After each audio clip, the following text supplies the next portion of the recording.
Ya, muy buenos días, buenas tardes, estimados estudiantes.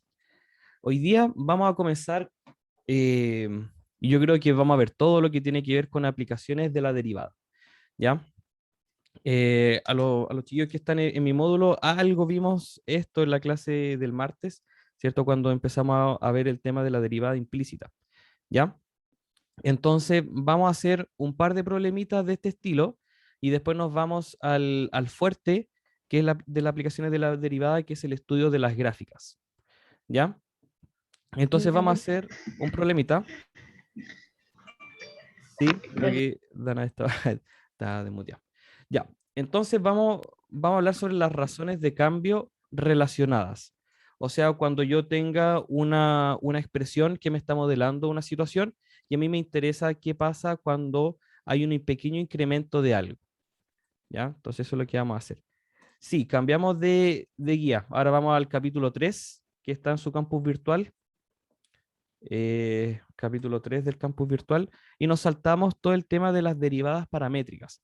Ya queda ahí eh, como apéndice, si es que alguien lo quiere trabajar, ¿ya? Pero derivadas paramétricas no lo vamos a ver. Entonces lo apunto del curso, aplicaciones de derivadas. Ese es el material, ¿ya? Este es el que vamos a trabajar. Ya. Entonces, cuando nosotros calculamos las derivadas de y de x, lo que estamos haciendo es calcular o representar una razón de cambio, ¿cierto? Razón, porque es un cociente, ¿cierto? Una razón entre dos valores o dos variables, y de cambio, porque estamos hablando de algún incremento entre estas dos variables, ¿ya? Por lo general, alguna de estas variables va a ser el tiempo y utilizamos la t, ¿cierto? Para hablar del tiempo, y por lo tanto esta derivada, esta razón de cambio, nos está hablando sobre la rapidez del cambio. O sea, estamos calculando finalmente una velocidad, la velocidad con la que algo está cambiando, ¿ya? Entonces, por lo general, lo que vamos a tener que hacer en estos problemas es poder relacionar dos variables, ¿ya? Que esté en función de una tercera variable. Y así que la explicación aquí suena súper rara, pero cuando lo veamos con el ejemplo se va a entender mejor, ¿ya? Entonces vamos a relacionar estas dos variables. Por lo general va a ser mediante una ecuación implícita, ¿ya? Y al derivarla vamos a poder encontrar el elemento que se nos pide. Por ejemplo, ¿ya? Y quiero hacer este ejemplito sin que nos aparezca acá, sino quiero haciendo los apuntes nosotros mismos. Ya. Estoy al 100, al 100. Ya, dice, se lanza una piedra a un estanque de aguas tranquilas y se genera una serie de ondas circulares concéntricas.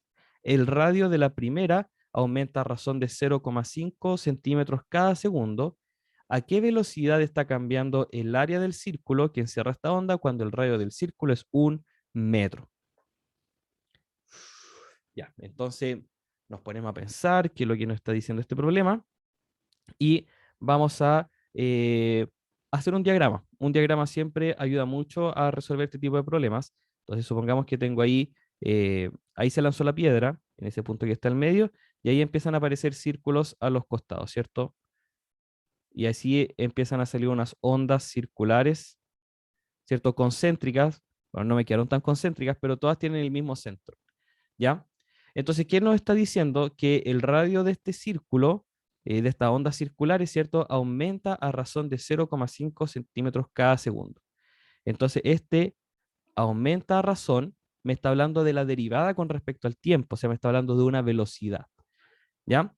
Entonces, lo primero que nos damos cuenta acá es que tenemos ya una variable, la variable radio. Y esta variable radio depende del tiempo, ¿cierto? Yo al ingresar un tiempo me va a dar aquí un radio, ¿ya?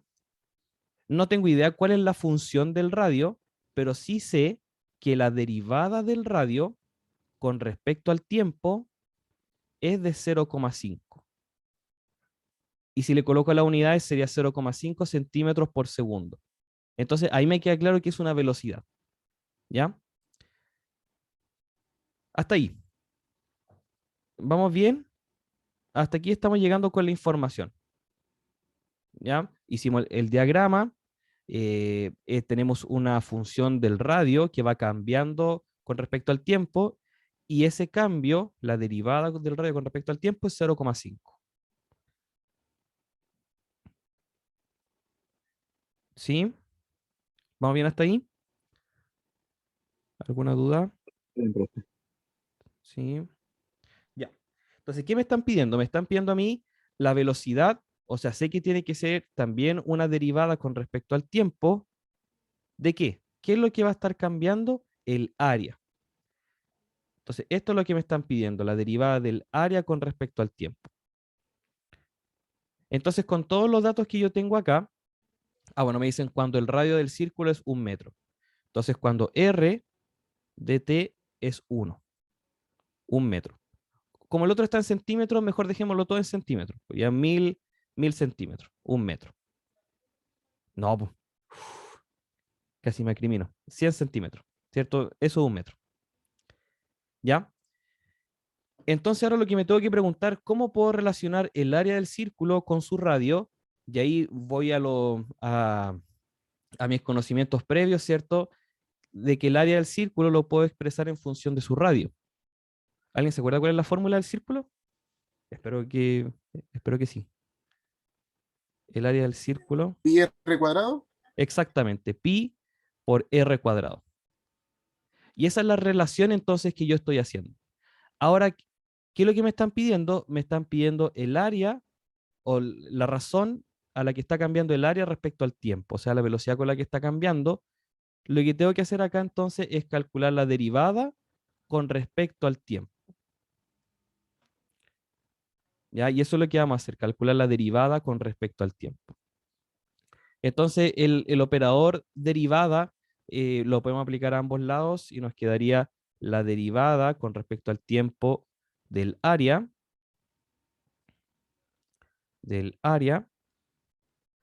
y aquí al lado derecho también nos va a quedar la derivada con respecto al tiempo de pi por r cuadrado. ¿Profe? ¿Sí? ¿Por qué expresa el área con derivada o no? O el halo. El área, el pi por r cuadrado, ¿cierto? Pero No, pero yo me aquí, refiero a que por qué la está como la cosita arriba de la derivada. porque eso es lo que nos están pidiendo. Lo que nos piden en el problema es a qué velocidad está cambiando el área. Entonces, esa sola información, a qué velocidad está cambiando el área, me está hablando a mí de una derivada, de la derivada del área con respecto al tiempo. Entonces, esa va a ser nuestra incógnita, eso es lo que nosotros tenemos que despejar. Ok, profe. ¿Sí? Gracias. Ujú. Perfecto. Entonces, bueno, en el lado izquierdo se formó inmediatamente nuestra incógnita, lo que queríamos lograr, ¿cierto? Así que el lado izquierdo ya no lo vamos a trabajar más, porque ya está despejado. Y en el lado derecho sí podemos hacer más cosas, ¿cierto? Tengo la derivada de pi por r cuadrado. La derivada, este es un producto, aunque el pi es una constante, la puedo dejar afuera. Y la derivada de r cuadrado sería 2 por r, ¿cierto? La derivada del cuadrado por la derivada de r con respecto al tiempo. Porque como estamos derivando respecto a una variable externa, una tercera variable, tenemos que escribir la derivada del radio con respecto al tiempo.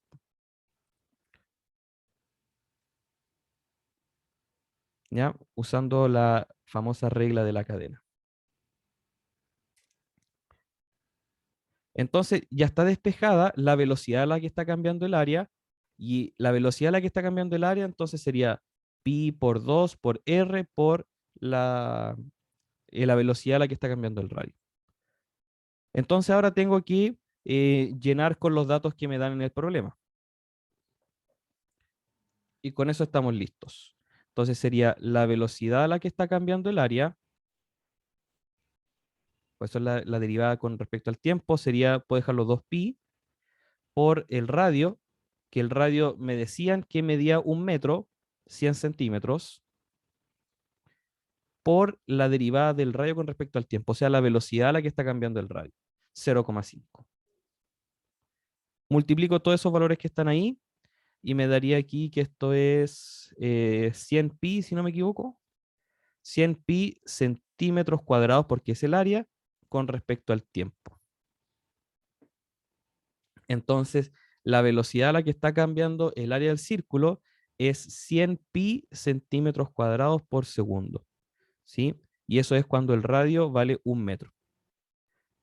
Y claro, si a medida que el radio sea más grande, el área también va a ir cambiando a mayor medida, ¿cierto? Tendría que dibujar círculos cada vez más grandes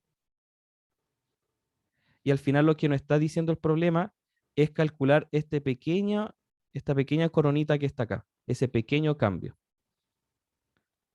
¿ya? Entonces, claro, si el círculo es más grande, esta partecita azul que marqué también va a ser más grande. Entonces va a depender del radio. Si el radio es más chiquito, entonces este cambio también va a ser más chiquito. ¿Ya? Sí, entonces todos los problemas que sean relacionados, que tengan que ver con este estilo, a qué velocidad está cambiando algo, eh, tenemos que identificar los datos, tenemos que recordar algún conocimiento previo, ¿cierto? Para poder relacionar las variables. Por ejemplo, vamos a tener que usar el teorema de Pitágoras, quizá en algún problema aparezca el teorema de Euclides, todas las fórmulas de área y volumen también se van a utilizar. Entonces, muy importante recordar todas esas pequeñas cositas. ¿Sí se entendió el problema? Más o menos. Yo me perdí. Sí, más o menos. ¿Y a dónde se perdió? ¿En qué parte? Al principio. Más o menos. Ya, Ahí donde aparece la derivada del área. Ahí me quedo más o menos confundido. ya. Expliquemos otra vez. Hagamos como un pequeño Sí, resumen profe, del ejercicio. Ya. Lo leemos, dice, se lanza una piedra a un estanque de aguas tranquilas y se genera una serie de ondas circulares concéntricas, que es el dibujo que intenté hacer ahí. Dice que el radio de la primera aumenta a razón de 0,5 centímetros cada segundo. Ya, entonces ahí ya tengo mucha información. Primero que todo, el radio está cambiando respecto al tiempo. Entonces el radio lo podemos escribir como una función del tiempo.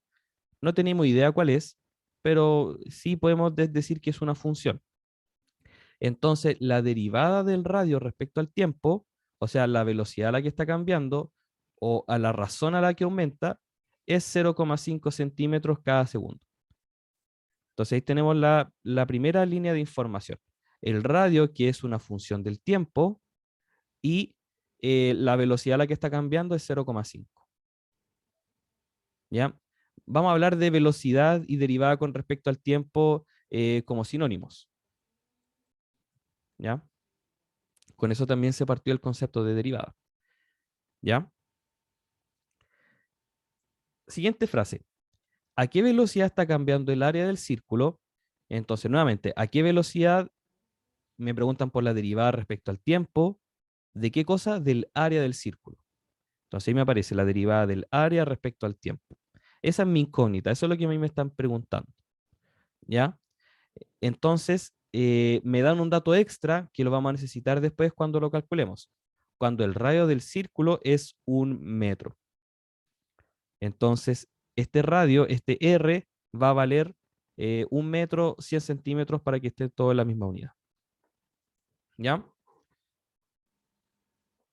Esta es la primera parte. Esta es la parte de obtener la información, la parte de escribir los datos que me dan en el problema.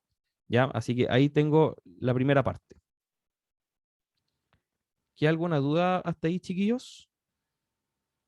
Hasta ahí. Por ahí vamos bien. No tan bien.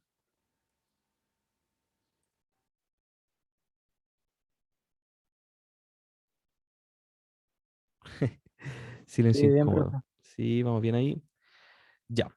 Entonces, ahora lo que me falta es poder relacionar estas dos variables que escribí. La variable del área y la variable del radio.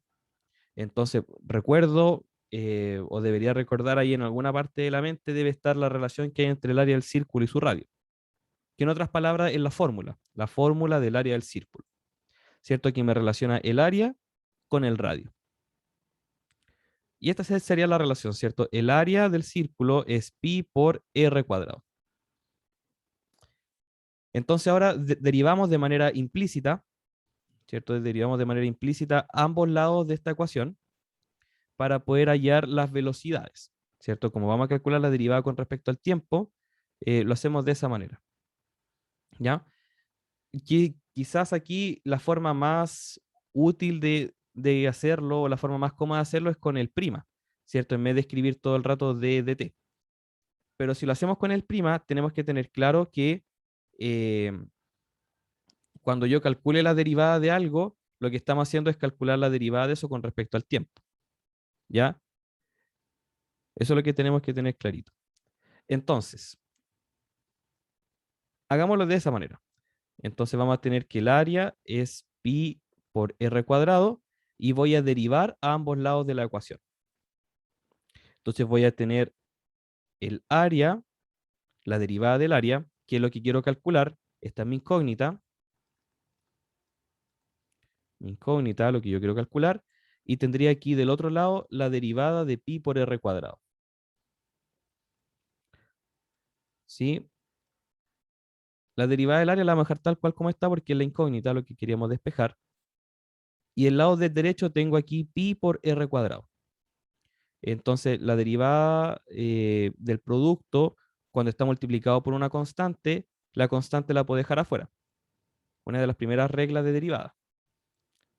¿Sí? Y vuelvo a escribir, por la derivada de r cuadrado. Y ahora la derivada del r cuadrado, recordando la regla de la cadena, sería, la derivada del r cuadrado sería 2r, pero como no estamos derivando con respecto a r, ¿cierto? Estamos derivando con respecto a t, tengo que multiplicar aquí por la derivada de r. Recordando que aquí la derivada de r es la derivada con respecto al tiempo, o sea, su velocidad. ¿Sí? En ese sentido va la derivación implícita, ¿cierto? Que estamos derivando quizás con respecto a otra variable. Entonces, usando la regla de la cadena, lo tenemos que hacer así. ¿Ya?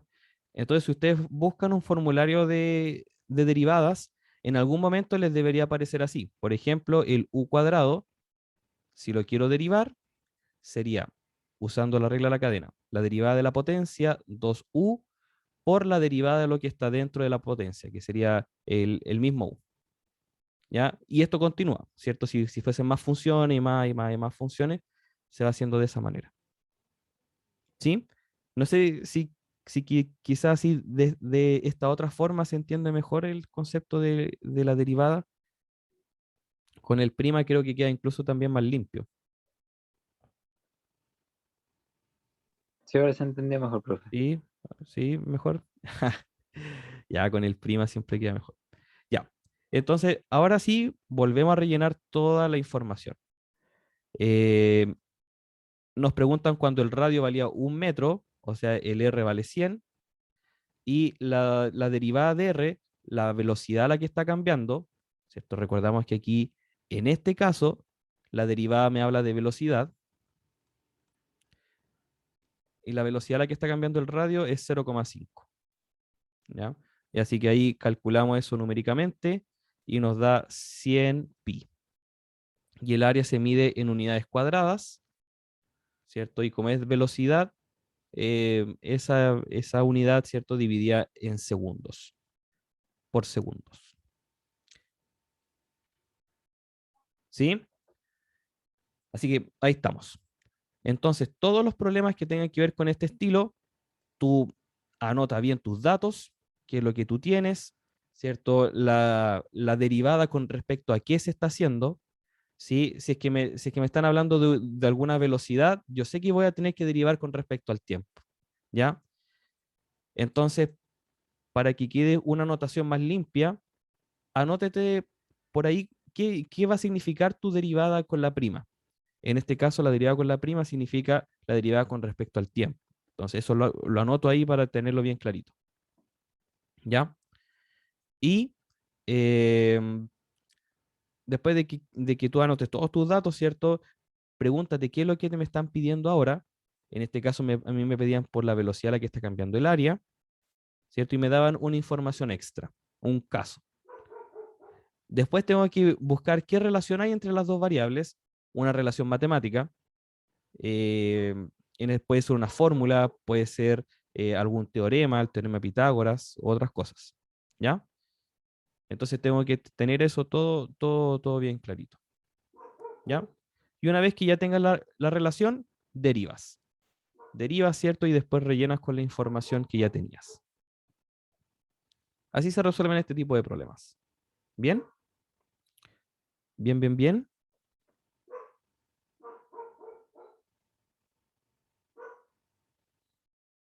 Sí.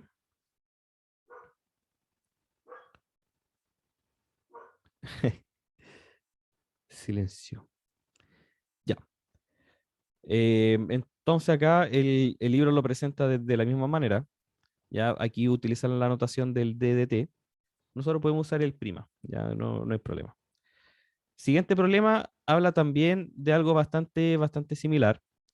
¿Ya? De dos ahora medidas que también van a ir cambiando respecto al tiempo, y nos preguntan qué tan rápido está aumentando algo. ¿Ya? Entonces, nuevamente, derivada con respecto al tiempo.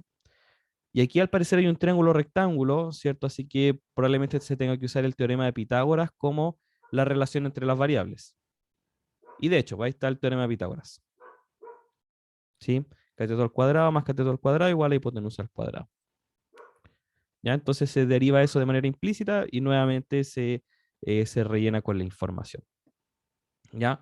Hay un problema, el problema del cono, este es un problema típico que se puede complicar de una manera muy rápida. Entonces un problema de este estilo no haríamos, ¿ya? Porque esto se complica, aparecen unas raíces cúbicas por ahí que nos van a complicar, entonces no, ¿para qué complicarnos tanto la existencia? ¿Ya? Entonces, si estudian esta parte, estudianse bien el primer problema y el segundo problema, ya que aquí está bien resueltito. Ya, también aquí hay algunos ejercicios propuestos que quizás podríamos revisar más adelante. Bien, cerramos el tema entonces de razón de cambio para que podamos pasar al siguiente tema. Entonces, nuevamente, última vez, pregunto, ¿hay alguna duda, alguna consulta con respecto a este estilo de problemas? ¿O va quedando ahí más o menos? Hay que ejercitarlo. Hay que ejercitarlo. ¿Ya? En la guía que les compartí está también problemas de este estilo. Aplicaciones de la derivada 1. O este es el primer semestre.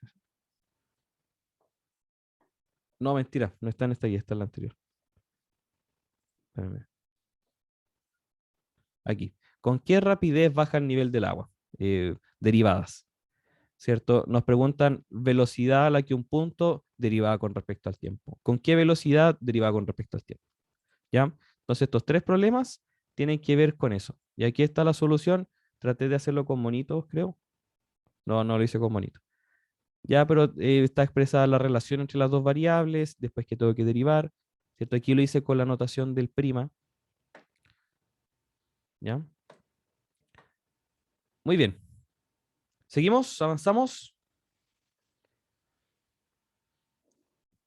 Bueno, Ya, muy bien.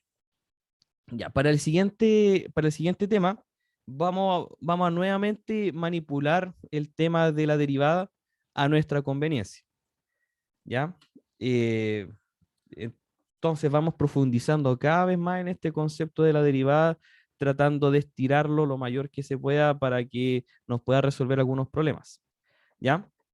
Entonces vamos a utilizar esta expresión. Este gráfico de acá es el que vamos a entender bien. Ya, con la formulita que está aquí arriba. Ya. Cuando nosotros hablamos de derivada, hablamos de la razón de cambio, ¿cierto? Entre el de y el de x. ¿Ya? Entonces, este dx o el de y o cualquier d, ¿cierto? Es un pequeño cambio. Esa es la gran idea que está dentro de este D. ¿Ya? Para eso se ocupa la D en el cálculo, para representar un pequeño cambio. Pero un pequeño cambio lo hemos visto también quizás en otras asignaturas como un delta, ¿cierto? Y aquí se presenta el delta también, ¿ya? Entonces, para el caso de la X, este pequeño cambio en la X lo podemos representar de las dos maneras, como un dx o como un delta X.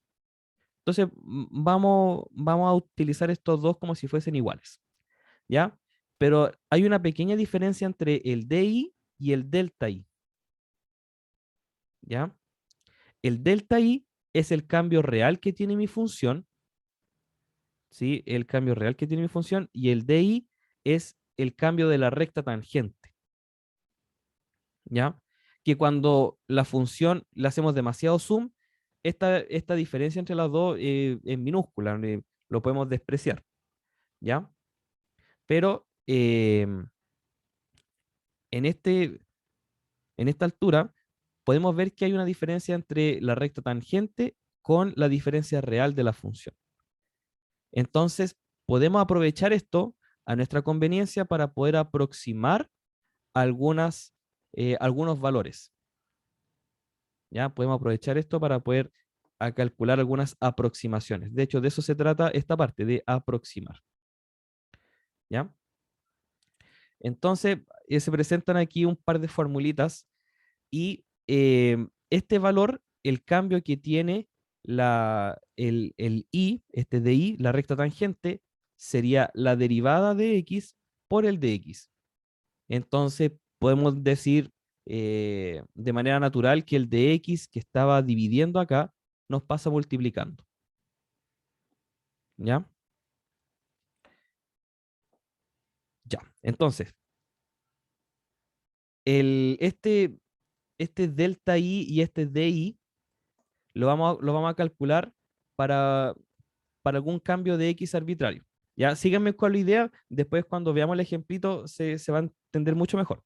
Ya, si tenemos una función, el cambio real que tenga esta función sería la función evaluada en el punto X más delta X menos el f de X. Que aquí lo podemos ver. Lo podemos ver de la siguiente manera. Aquí este punto es el punto f de X sub 0 y el punto que está acá arriba sería el punto f de X sub 0 más delta X. Entonces a mí me interesa esta diferencia, la diferencia real que hay en la función. Entonces, esta diferencia que hay aquí es lo que nosotros llamamos el delta I. ¿Sí? Eso es el delta I. La diferencia que hay entre el punto que está arriba, entre comillas, y el punto que está abajo. La diferencia real que hay en la función. Y nos vamos a dar cuenta que, por lo general, eso va a ser súper complicado de hacer. Por ejemplo, aquí, en una función cuadrática que se nos presenta, vemos que ya es complicado, porque nos queda un cuadrado de binomio con el x más delta x, con el x cuadrado, y nos queda una expresión eh, que por lo general va a ser difícil de calcular. Pues. Entonces, hay una forma más fácil de poder aproximar este delta i, que es con el di. ¿Ya? Y el di lo hacemos derivando. Derivamos la función, en este caso la derivada sería 6x más 4, ¿cierto? Como aparece acá abajo. Y entonces este cambio en el i sería proporcional a 6x más 4 por el pequeño cambio en el x. Y aquí hace este traspaso, ¿cierto? Entre el delta x y el dx, que dijimos que lo vamos a tratar como iguales. Y este fue un proceso mucho más limpio, mucho más rápido. Entonces vamos a utilizar esto para poder aproximar algún valor, aproximar una función. ¿Ya? Entonces se presentan las fórmulas de diferenciación, que son las mismas fórmulas de derivadas, ¿cierto? La derivada de una constante por función, la constante se deja fuera, la derivada de la constante es cero, la regla de la potencia, todo se cumple. La suma, la multiplicación, la división, todo se cumple. ¿Ya? Las derivadas trigonométricas, las inversas trigonométricas, la logarítmica y la exponencial. Todo se cumple. ¿Ya? Y aquí hay un ejemplito con el tema de la regla del producto, ¿ya? Que es calcular la derivada tal cual como la hemos hecho siempre, solamente que ahora no nos interesa la razón de cambio, sino que ahora nos interesa solo el cambio del i, el de i. ¿Ya? Entonces, por eso lo despejamos y este de x que estaba dividiendo, lo cancelamos multiplicando. ¿Ya? Entonces, ahora viene. Ahora sí que sí. Esta expresión que dijimos que era muy difícil de calcular, ¿cierto? Que era el f de x más delta x, va a ser igual a la función de abajo, ¿cierto? Más esta diferencia, más esta altura. Entonces, aproximadamente podemos decir que el delta i lo podemos aproximar por un di, porque el di es más fácil de calcular. El di entonces sería la derivada de la función por este incremento del x. ¿Ya? Eso es. Entonces veamos si podemos aplicar esto luego de esta extensa explicación. Veamos si lo podemos aplicar con un problema. Aquí está. Dice, usando diferenciales, estimar el incremento del volumen de un cubo cuando sus lados cambian de 10 centímetros a 10,1 centímetros. Ya, me está hablando del volumen y aquí me está hablando de un lado, aunque debería ser aristas, ¿cierto? Arista en 3D. Entonces la función con la que estamos trabajando, la función volumen, ¿cierto? Que depende del lado x, sería x al cubo. Como ya lo hemos trabajado siempre, ¿cierto? El volumen de un cubo. Entonces dice, usando diferenciales, estimar este incremento. ¿Ya? Entonces, lo que queremos saber al final es cuánto vale el delta B. ¿Sí? Este incremento en el volumen, que lo podemos aproximar mediante el diferencial del volumen. ¿Ya? O sea, la derivada del volumen. Y por lo tanto, voy a seguir así. El diferencial del volumen sería el diferencial de x cubo. Y el diferencial del x cubo o la derivada del x cubo, utilizando las reglas de diferenciación o las reglas de derivada, sería 3x cuadrado por el delta x. O por el de x. ¿Ya? Exactamente lo mismo. Ya, pues. Entonces aquí me están hablando de que el x vale 10, ¿cierto? Porque estamos hablando de este momento específicamente, cuando el x vale 10 centímetros, y el delta x o dx, vamos a tratarlos como iguales, sería este pequeño cambio o este pequeño incremento en el x, que en este caso es 0,1. 0,1. Entonces con eso ya nosotros podemos hacer esta aproximación. ¿Ya? El delta Bx o cuánto incrementa el volumen es aproximadamente 3 por 10, el x que vale 10 al cuadrado es 100 por el delta x que vale 0,1. Entonces este pequeño incremento en el volumen sería aproximadamente 300 por 0,1 es 30. ¿Ya? Como es volumen, este pequeño incremento se mediría en unidades cúbicas, centímetros cúbicos. ¿Ya? Ese es el incremento entonces aproximado. El incremento aproximado entonces sería aproximadamente el diferencial del volumen, que es la derivada del volumen, ¿cierto? El diferencial del x cubo lo puedo calcular también, ¿cierto? Siguiendo las reglas de las cadenas. Y reemplazo con los valores que me da el problema. En esa parte es bastante similar a la parte, a los problemas de razón de cambio. ¿Ya? Este es el incremento entonces aproximado. Nos piden después cuál es el incremento exacto, como para que nos demos cuenta que en realidad es un trabajo mucho mayor. ¿Ya? el diferencial del volumen es exactamente el volumen del X más delta X, o sea, el volumen de 10,1 menos el volumen de 10. Y el volumen de 10,1 sería 10,1 al cubo menos 10 al cubo. Y ya calcular 10,1 al cubo es latoso.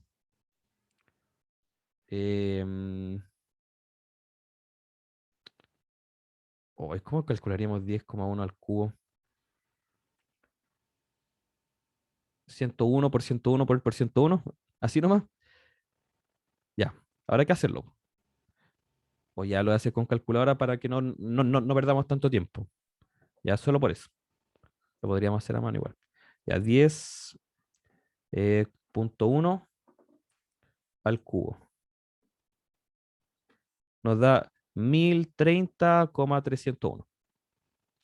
1030,301. Menos el 10 al cubo, ya ese es más fácil, es 1000.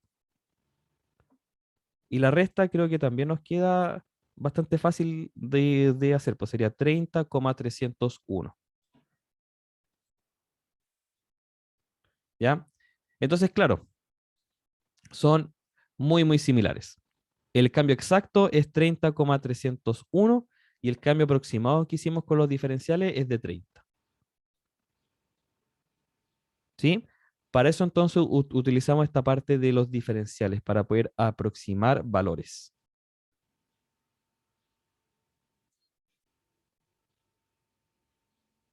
¿Sí?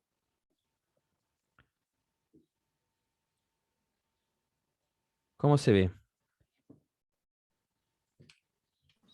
¿Se Me ve? perdí a la derecha. ¿Por qué se multiplicó arriba por delta X? O sea, por la diferencia, 0,1. Sí, ¿por qué? Porque lo que estamos calculando acá es el diferencial. No es exactamente lo mismo que la derivada. La única diferencia, ¿cierto? Es que cuando nosotros calculamos la derivada, lo calculamos con el de x dividiendo. Entonces, en este caso, lo único que me interesa a mí es el de x cubo. Entonces, por eso cuando calculamos esta diferencia, nos quedaría un 3x cuadrado por el de x. Por el de x. ¿Sí? Por eso nos queda el de x en este caso multiplicando. Las fórmulas del diferencial nos quedan así. El formulario de derivadas que tú tengas, ¿cierto? Te va a aparecer el de x dividiendo. Entonces, en este caso, a lo que a nosotros nos interesa es solamente el cambio, sin la razón de cambio. Entonces, el de x que te queda dividiendo, tú lo cancelas multiplicando hacia el otro lado. Por eso te queda el de x, o sea, el de x multiplicando ahí. Ya aplicamos aquí el problema 2.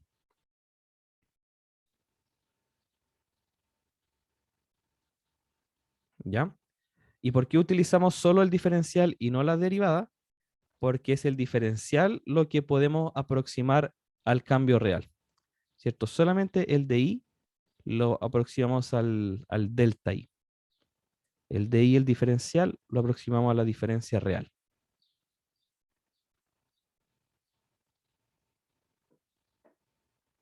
Sí, lo vemos de esa manera.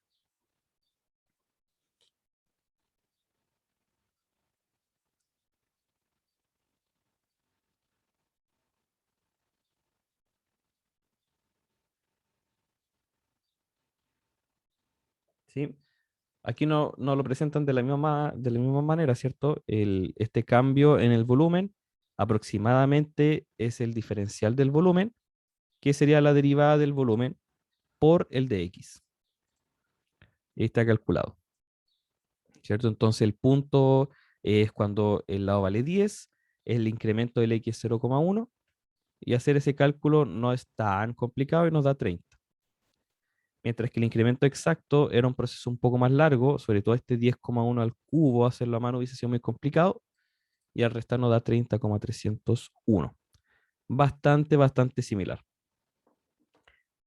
Y esta aproximación va a ser cada vez mejor a medida que el delta X sea más pequeño. A medida que el delta X sea más chiquitito, esta aproximación se hace más y más precisa.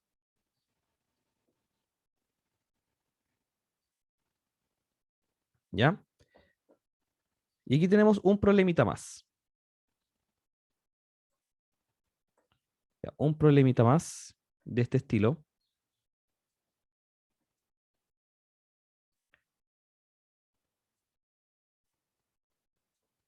Ya, no lo voy a escribir acá abajo, no. Ya, use diferenciales para calcular un valor aproximado de raíz cúbica de 7,5. Ya, entonces lo vamos a hacer de la siguiente manera. Vamos a escribir nuestra función f de x igual a raíz cúbica de x. Nuestro punto base debiese ser una raíz cúbica conocida, que en este caso sería 8, ¿cierto? La raíz cúbica de 8 es conocida. Y el delta x, que sería cuánto sería el incremento, o en este caso sería como el decremento, o sea, va para abajo. Entonces sería menos 0,5, ¿cierto? Porque partimos del 8 y lo estamos disminuyendo 0,5. ¿Ya? Y aquí, nuevamente, decimos que el delta f es bastante similar a la derivada de f, al diferencial de f. Y el incremento de f sería el f de 8 menos el f de 7,5.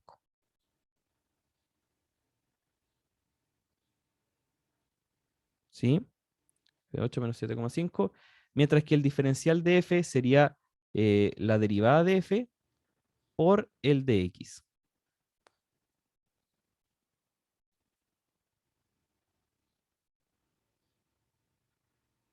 ¿Sí? Aquí debería haber seguido con el aproximado. Con el aproximado. Y este dx entonces lo vamos a reemplazar después por el delta x. Siempre los vamos a trabajar como sinónimos. Acomodamos un poquito acá para que el f7,5, que es lo que queremos calcular, nos quede positivo. Y nos quedaría que f de 7,5 es aproximadamente f de 8 menos f' por dx. ¿Por qué reemplazamos con un 8? ¿Por qué? Porque el incremento de alguna función cualquiera es el f de x más delta x menos el f de x. Ah, tienen razón, pues está al revés. Está al revés aquí. Esto debiese haber sido f de 7,5 menos f de 8. ¿Sí? Y escogimos el 8 porque el 8 es una raíz cúbica conocida. Porque ahora cuando me toque reemplazar con los valores, tendría que calcular la raíz cúbica de 8, que es una raíz conocida. ¿Sí? Entonces, el x vale 8, por lo que dijimos, y el delta x sería 0,5, menos 0,5. ¿Sí? Entonces, eso fue lo que reemplazamos ahí. Y el diferencial de f sería la derivada de f por dx. Y calculamos la derivada. La raíz cúbica lo podemos escribir como una potencia, un tercio, y por lo tanto la derivada sería el un tercio baja, y me quedaría un tercio menos 1. Y un tercio menos 1 sería menos 2 tercios. Aquí le van menos 2 tercios. Y puedo volver a escribirlo como raíz, quizás el exponente negativo me indica que esto está en el denominador. Así que nos quedaría un tercio raíz cúbica de x al cuadrado. ¿Cierto? El exponente negativo hace que baje al denominador. Lo bajamos al denominador. El 2 que está en el numerador me queda como potencia. Y el 3 que está como denominador del exponente vuelve a ser la raíz. Ya, entonces esa sería la derivada. Ya, ¿por qué estamos haciendo todo este juego? Porque ahora, reemplazando los valores, nos quedaría de esta manera, que es aproximadamente 1 sobre 3 raíz cúbica de x cuadrado por dx. Y ahí tenemos la raíz cúbica de 7,5, ¿cierto? Que es lo que queremos calcular. Entonces, la raíz cúbica de 7,5 sería aproximadamente la raíz cúbica de 8, pasando este, sumando al otro lado, más, y ahora aquí también puedo reemplazar con los valores. 3 raíz cúbica de 8 al cuadrado por el incremento de x, que es menos 0,5. ¿Sí?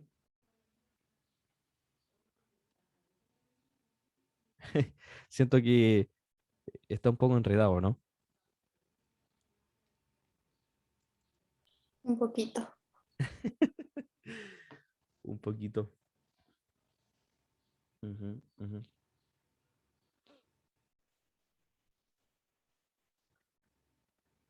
Sí. Bueno, aquí la parte fundamental entonces, chiquillos, es recordar esta fórmula. ¿Ya? El incremento de una función lo puedo aproximar mediante su diferencial. El incremento sería el incremento real, el incremento exacto, ¿cierto? Que sería la diferencia entre las funciones, 7,5 y 8 en este caso. Es aproximadamente el diferencial de la función, que sería la derivada de la función por el de x.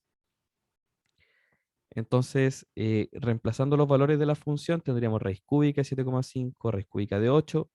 La derivada de la función la calculamos aquí aparte. Llegamos a esa expresión, la reemplazamos por dx. Luego, el x con el que estamos partiendo vale 8, 8, y el de x, que es el incremento de x, vale menos 0,5. Y aquí podemos ya reemplazar valores y esperemos que la parte numérica que haya que resolver aquí sea también fácil. La raíz cúbica de 8 es 2, más 1 sobre 3 por la raíz cúbica de 8 es 2, y 2 al cuadrado es 4, por menos 0,5, que un medio, así que lo puedo dejar aquí también. Y el negativo lo dejo afuera.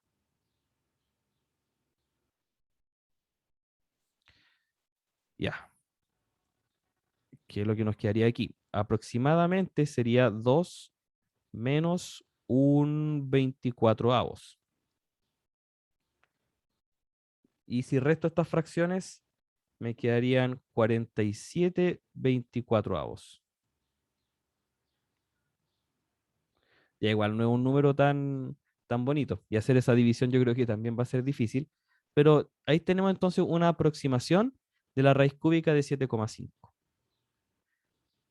Ya quizás si lo dejamos como número mixto, quizás se pueda ver mejor como un entero y 23 24avos.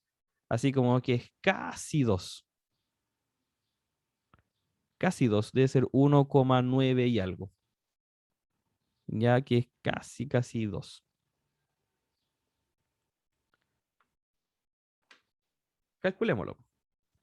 Ya. Entonces teníamos acá 47 dividido en 24, 1,958333. Entonces aquí esto nos da aproximadamente 1,9583333. Gorrito. Ya. Y esa entonces sería nuestra aproximación. Ahora veamos exactamente cuánto da la raíz cúbica de 7,5. A ver si es que nos da algo parecido. Esperemos que nos dé algo parecido. 7,5 elevado, ¿cierto? A 1/3. Nos da 1,957. Oye, bastante similar. Es una buena aproximación. 1,95 Hasta ahí tenemos bien la aproximación. Ya, entonces lo voy a dejar aquí como aparte que la raíz cúbica de 7,5 es exactamente 1,9574, etcétera. Punto, punto, punto, punto. ¿Ya? Me perdí cómo quedó ese 2 menos 1 partido 3 por 4 por 2. Ya. La raíz cúbica de 8 vale 2, ¿cierto? Porque buscamos un número que multiplicado por sí mismo 3 veces nos dé 8 y ese es el 2, exactamente 2. Por eso también en un principio lo escogimos así. Escogimos el punto 8 porque su raíz cúbica es exacta. Ya después el 3, está ahí el 3. El 4 aparece porque es la raíz cúbica de 8 al cuadrado. La raíz cúbica de 8 es 2 y 2 elevado a 2 es 4. Podemos hacer ese juego de intercambiar, de hacer primero la raíz y después la potencia. Se puede hacer. Aunque también podríamos haberlo hecho 8 al cuadrado es 64 y la raíz cúbica de 64 es 4. También se puede. Y el último número, este menos 0,5, es lo mismo que menos un medio. Entonces, como está multiplicándose todo acá, este 2 puede entrar dentro del denominador. Ningún problema. Pero este menos que está jugando ahí, me tiene que cambiar el signo. Entonces, por eso ahí se cambió a menos. ¿Sí? Si no, no hubiésemos saltado un paso, lo podríamos haber escrito aquí al lado, por un medio. Y es exactamente lo mismo.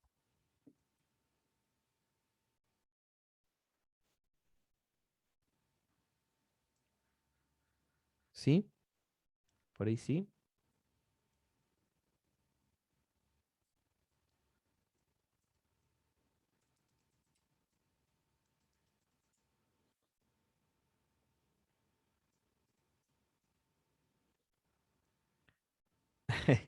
Ya. Muy bien, chiquillos.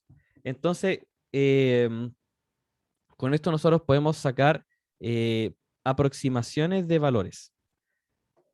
Aquí en el capítulo igual se presentan algunos ejemplitos más, ya, para que puedan estudiar también a partir de ahí, con un pequeño problema, una visualización, y nos preguntan cuál es el incremento en el área de este rectángulo, ya cuando aumenta un poquito. Y también aquí hay varios ejercicios bastante interesantes para eso, ya bastante interesantes para ver el tema de los diferenciales, ya para ver el tema de aproximaciones y todo eso. Ya, ahora entonces vamos a introducir la última parte de las aplicaciones de la derivada, que es la gráfica de funciones. Ya, esto es lo que va a tomar gran parte aquí del capítulo. Ya, esto es harto, entonces por eso lo vamos solamente a introducir hoy día.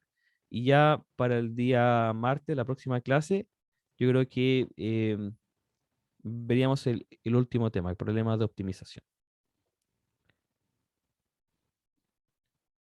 Ya, vamos. Gráfica de funciones. El estudio de las derivadas nos va a ayudar mucho a poder estudiar o poder analizar la gráfica de algunas funciones, poder ver cuándo una función es creciente o decreciente, o cuándo una función va a tener una concavidad positiva o una concavidad negativa, y obtener de esa manera máximos o mínimos. ¿Ya? Problema que es súper interesante cuando tratamos de estudiar, por ejemplo, alguna parte de economía, ¿cierto? Que queremos ver el valor máximo, por ejemplo, del dólar que ha tenido en los últimos 8 meses, que se puede graficar mediante una función, y con el estudio de las derivadas podemos ver los máximos o mínimos de esa función, ¿cierto? O alguna relación coste-precio, ¿cierto? Se puede estudiar mediante una relación, mediante una función, y esa función podemos obtener sus máximos o mínimos, cada uno con su interpretación, ¿cierto? Mediante el estudio de las derivadas. Entonces vamos a ver lo teórico primero, ¿ya? Y a partir de esto teórico vamos a aplicarlo. Excelente. Entonces, partamos primero con los extremos de una función. Vamos a llamar máximos y mínimos Yo creo que la interpretación de máximo y mínimo se entiende, ¿cierto? El máximo va a ser el punto máximo de una función y el mínimo va a ser el punto mínimo de una función, ¿ya? Entonces vamos a hablar sobre todo como máximos absolutos o máximos locales. ¿Ya? El máximo absoluto es el máximo absoluto de toda la función. Y el máximo local es el máximo que tenga una función en alguna parte aquí del intervalo. ¿Ya? ¿Cuál va a ser la diferencia? Cuando yo tengo una función, puede ser que el gráfico de esta función sea muy loco. Entonces supongamos que es algo así, que hace algo así, que hace algo así, que hace algo así. ¿Ya? Entonces, con el estudio de las derivadas, me va a arrojar, por ejemplo, que este es un valor máximo. ¿Ya? Porque en esta vecindad, en este espacio, la gráfica, ¿cierto? Tiene un máximo. Este sería el punto máximo de la función. Pero no es el máximo de toda la función, ¿cierto? Entonces, a esto lo vamos a llamar un máximo local.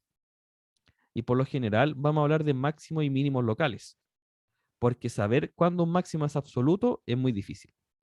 ¿Ya? En este caso, este sería el máximo absoluto de la función si es que el gráfico continúa de otra manera.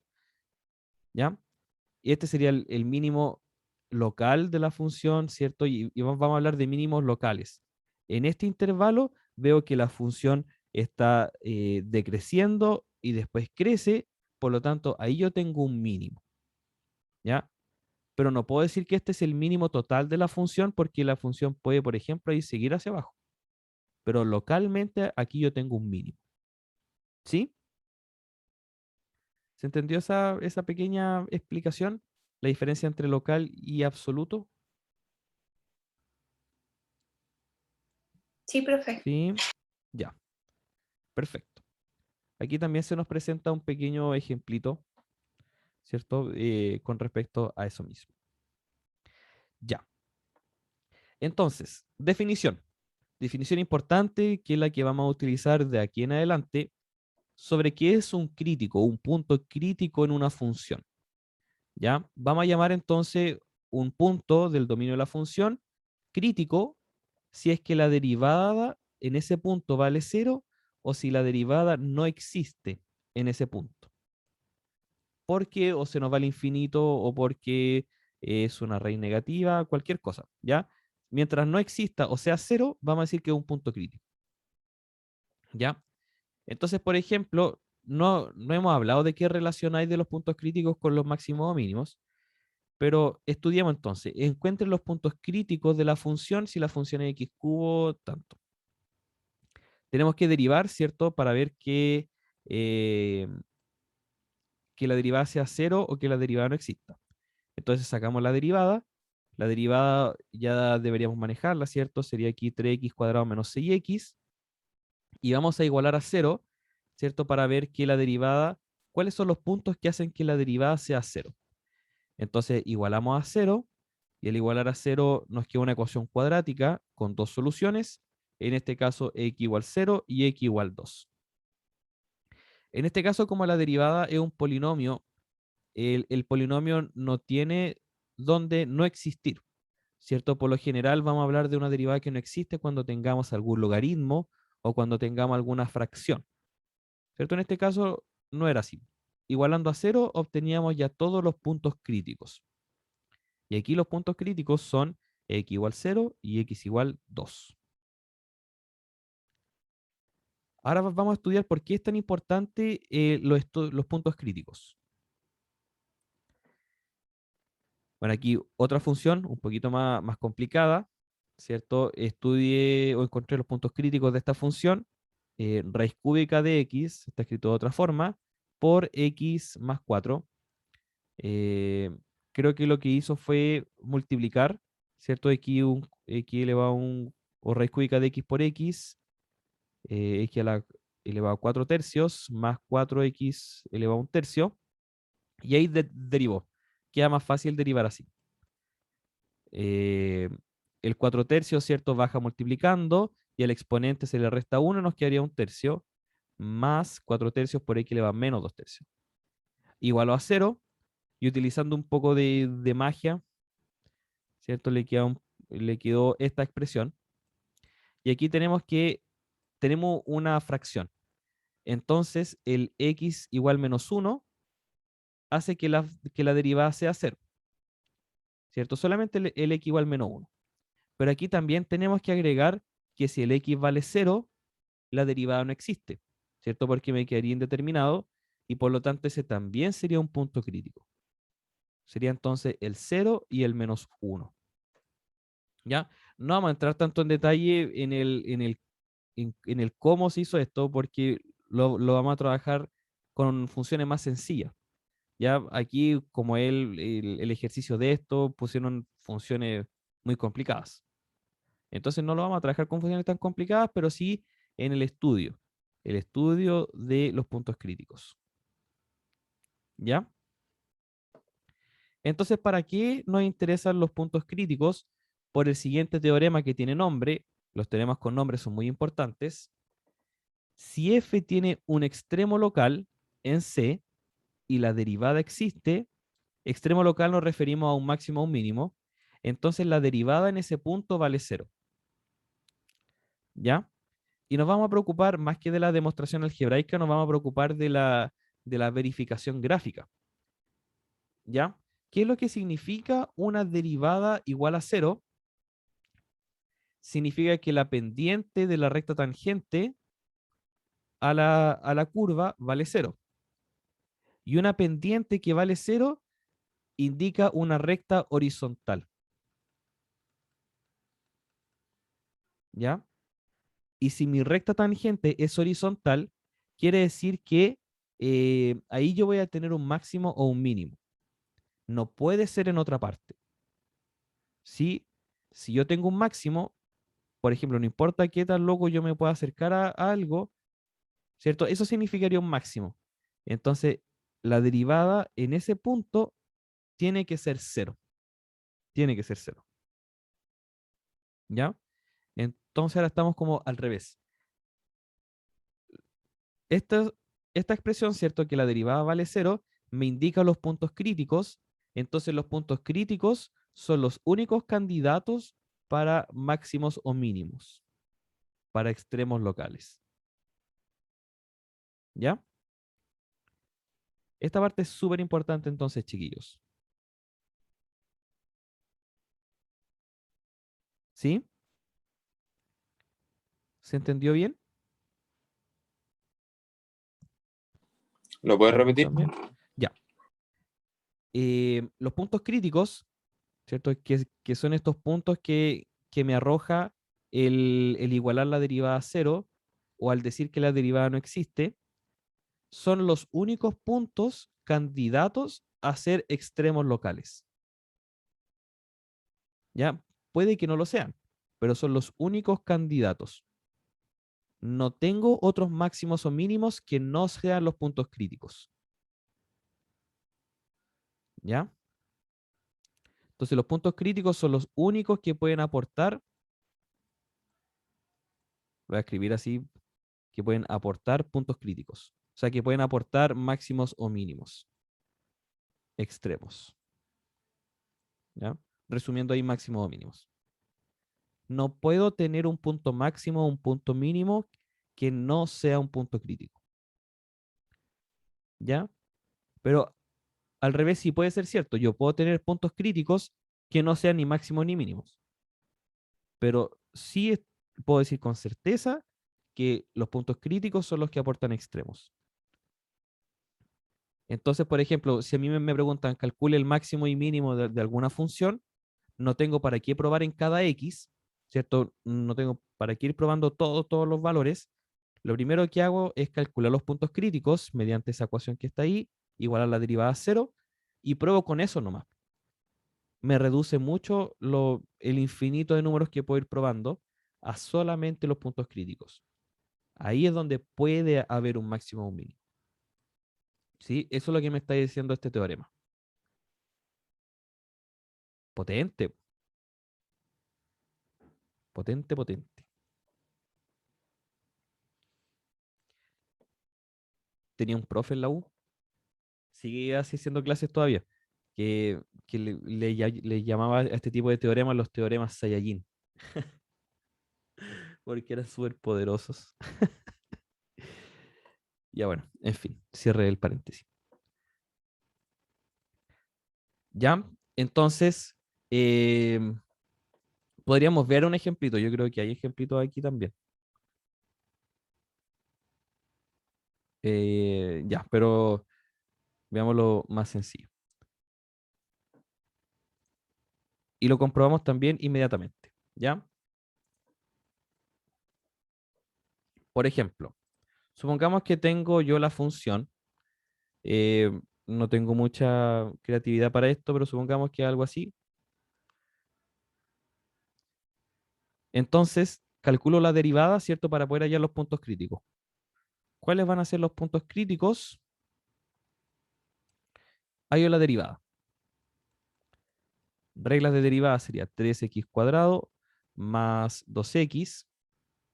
Y el menos 1, ¿cierto? Vale 0 la derivada.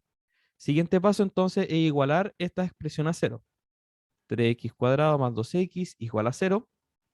Y aquí puedo factorizar por x y me queda 3x más 2 igual a 0. Y me arroja dos soluciones, ¿cierto? El x puede ser 0 o el x puede ser menos 2 tercios. ¿Sí? Entonces, esta función, la función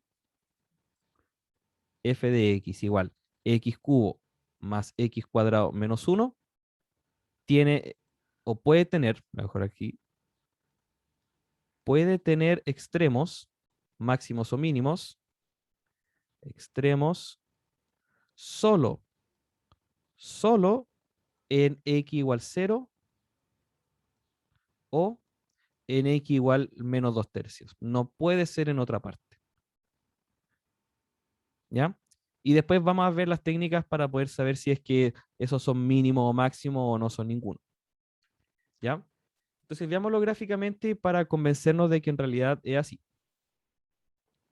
Ya voy a graficar la función x cubo más x cuadrado menos 1 y veamos que efectivamente los extremos están en 0 y en menos 2 tercios. En ninguna otra parte más.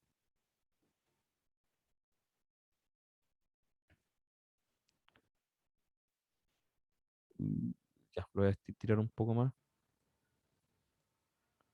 para que se note mejor aún. Ya, visualmente yo veo aquí que em, los extremos están aquí y aquí. ¿Sí? El extremo que está acá es fácil ver que está en el x igual 0, ¿cierto? Porque está justo en el eje y, pero el otro quizás está un poco difícil de ver que esté en el menos 2 tercios y para eso voy a colocar aquí x igual menos 2 tercios. Y exactamente está ahí. No tengo extremos en ninguna otra parte más. Ups, se corrió. No. Ya no tengo extremos en ninguna otra parte más que no sea esos dos.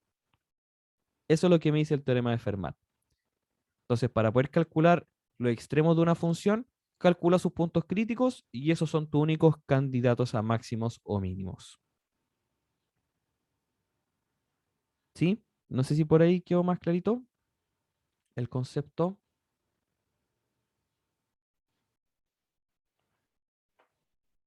Sé que hemos visto hartas cosas, chiquillos, los tengo mareados de tanto que hemos visto, pero vamos que se puede. Tengo Ah, una pregunta muy básica, pero me ¿sí? confundí cómo pasó el menos 2 tercios para el otro lado. Ah, ya. Sí, sí, sí. Ya. Claro, aquí me salté un montón de pasos. Eh, claro, en estricto rigor deberíamos decir que aquí el 3x más 2 es igual a 0. El más 2 se cancela restando al otro lado y el 3 que está multiplicando se cancela dividiendo. Ahí está.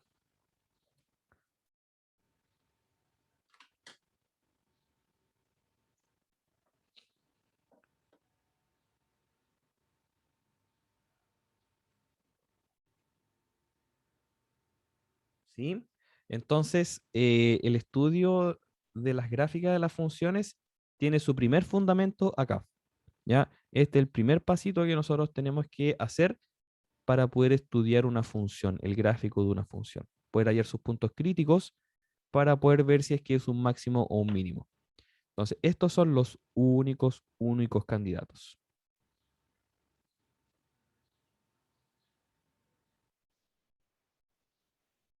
¿Sí?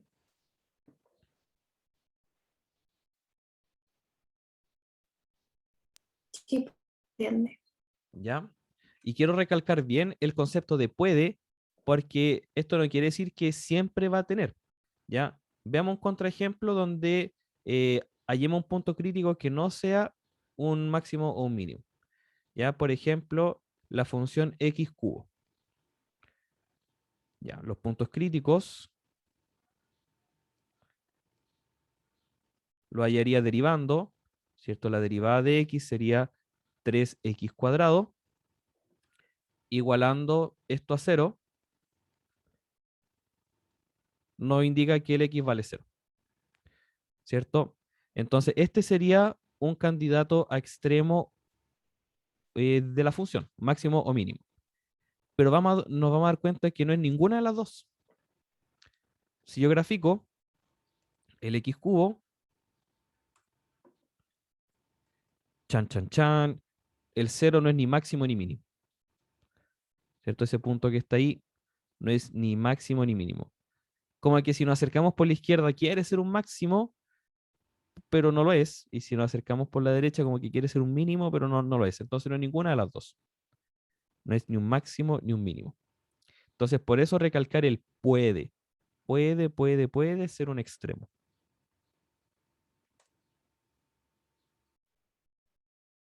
¿Sí? Perfecto. Sigamos entonces. Es el teorema de Fermat. Aquí algunas pequeñas observaciones, ¿cierto? Y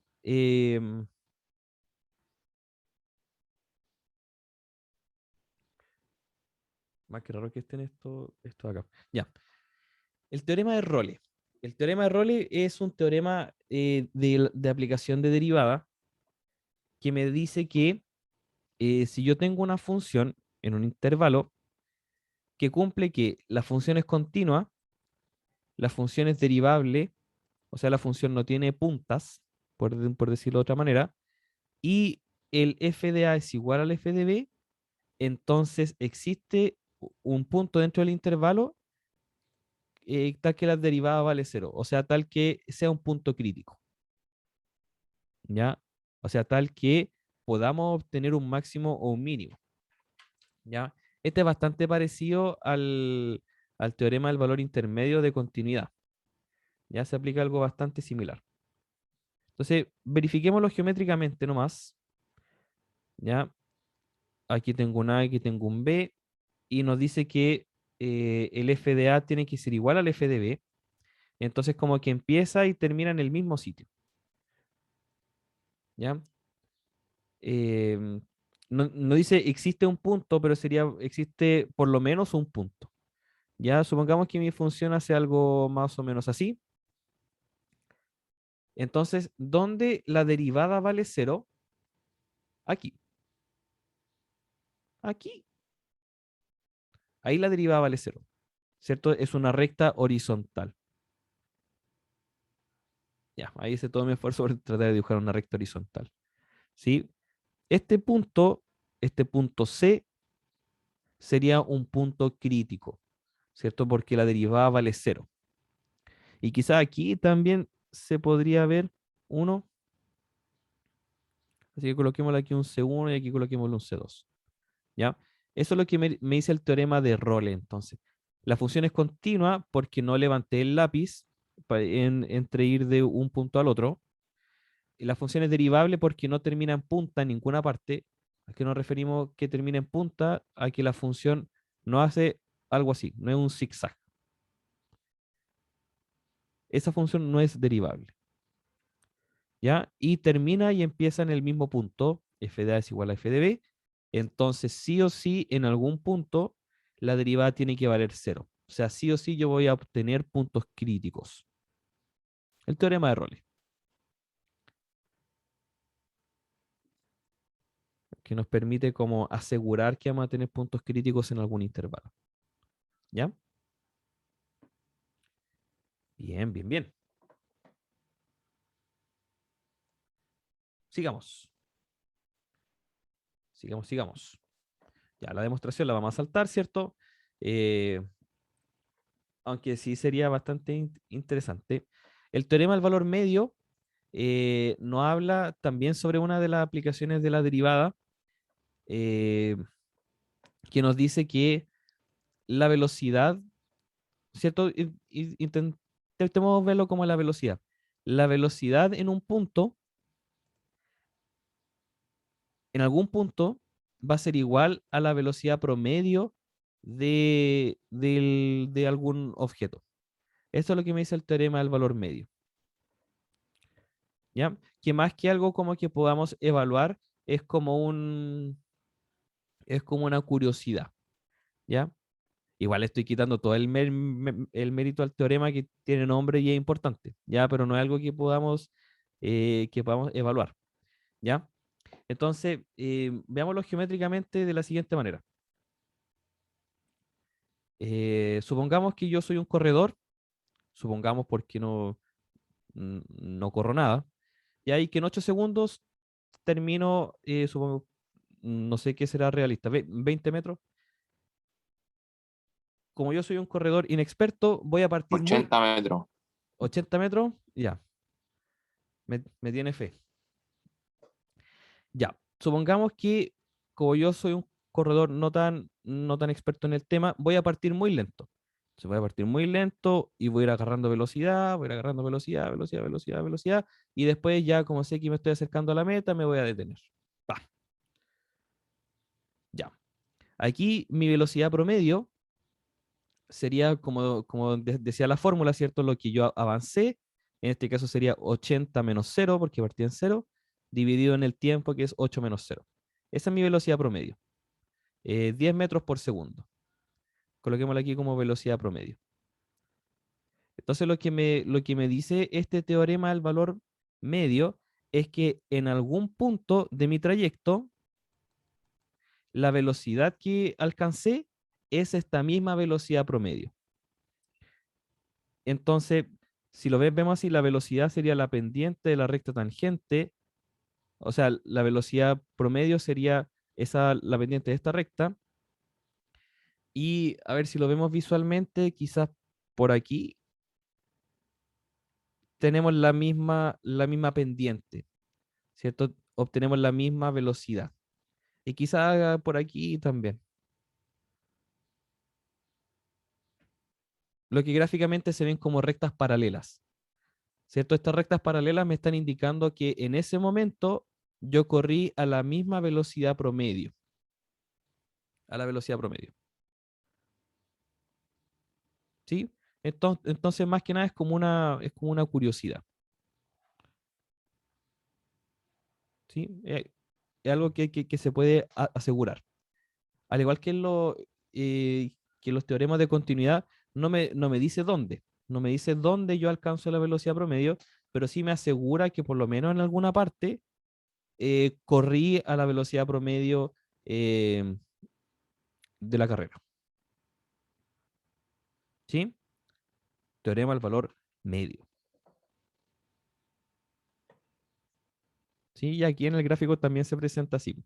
Este decrecimiento promedio, o este decrecimiento que aquí hay acá, es paralelo a la derivada en algún punto. Aquí también se presentan como rectas paralelas. Teorema del valor medio. Y ahí hay algunos ejercicios ahí. Ya. Y terminemos con esto. Con una definición y un teorema. Ya. Definición. Una función es creciente en un intervalo si es que, y tratemos de interpretar lo que dice acá.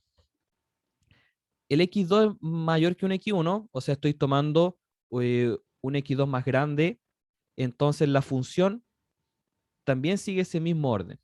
el f de x2 es mayor que el f de x1.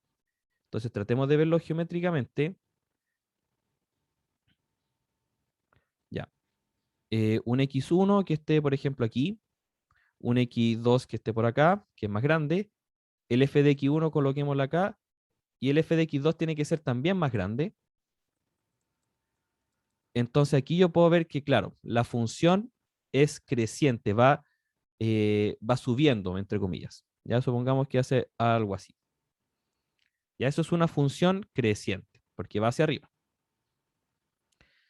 ¿Ya? Y por definición, la otra es bastante similar, salvo que ahora si el x2 es más grande que el x1, entonces las funciones están al revés. ¿Ya? Si lo vemos también gráficamente, sería algo bastante similar, pero hacia abajo. Ya voy a intercambiar aquí los valores solamente. Supongamos que ahora el x2 está acá y el f de x1 está arriba. Entonces, aquí está el del x1, aquí está el del x2. Y la función veo yo que está decreciendo. ¿Sí? La definición de creciente y de decreciente. Y esto tiene mucha importancia, ya que lo que vamos a ver después como el criterio de la primera derivada, es que si yo tengo una función que primero está creciendo y después está decreciendo, supongamos que la función crece y después decrece, entonces yo voy a poder asegurar que ahí tengo un máximo.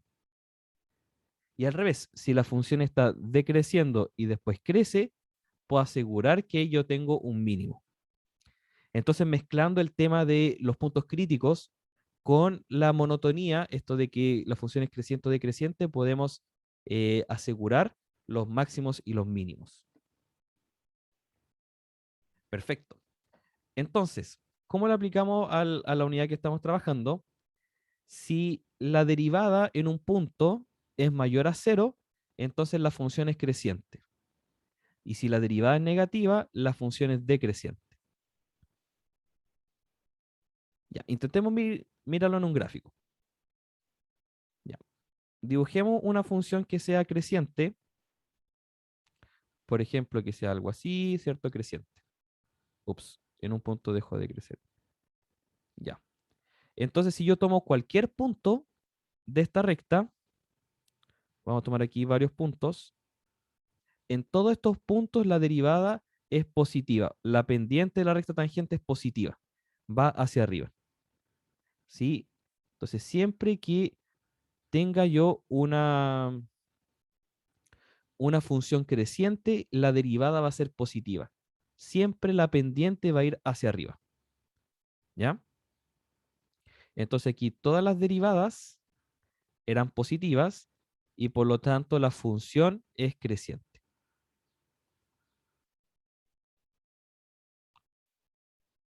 Y el recíproco también es cierto. Si yo tomo una función que es decreciente, entonces todas las derivadas van a ser negativas. Tomemos algunos puntos por acá, por aquí, por acá, y asegurémoslo. La recta tangente sería ahí, pendiente hacia abajo, la recta va apuntando hacia abajo, decreciente, o pendiente negativa, pendiente negativa, pendiente negativa, pendiente negativa. Siempre va hacia abajo. Entonces, en este caso, todas estas derivadas son negativas, lo que indica que la función es decreciente. ¿Sí?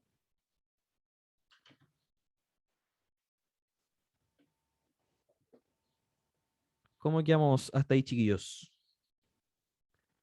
Esta última parte, como es más gráfica, creo yo que se entiende mejor que, que los dos primeros temas que vimos. Asegúrenme si es así, chiquillos. Sí, profe, sí se entiende.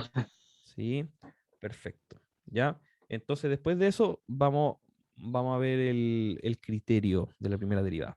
Nos quedamos hasta acá entonces, con la monotonía. Ya, este teorema, chiquillos, también es súper importante, pero es precisamente lo que dijimos. Pues, si la derivada es positiva, entonces creciente, si la derivada es negativa, decreciente. ¿Ya? Muy buena pregunta. Si tenemos clase la próxima semana, tengo entendido yo que las actividades son el 3, el 4 y el 5. Por lo tanto, el martes alcanzaríamos a tener una clase más. no? Empiezan el 2 las actividades, profe. Ya. Les mando un correo entonces, ya para verificar si es que tenemos o no clase. El profe Luchito algo me dijo, pero no capté bien la idea. ¿Ya? Pero va a quedar clarito eso. ¿Sí? Les mando un correo con la información.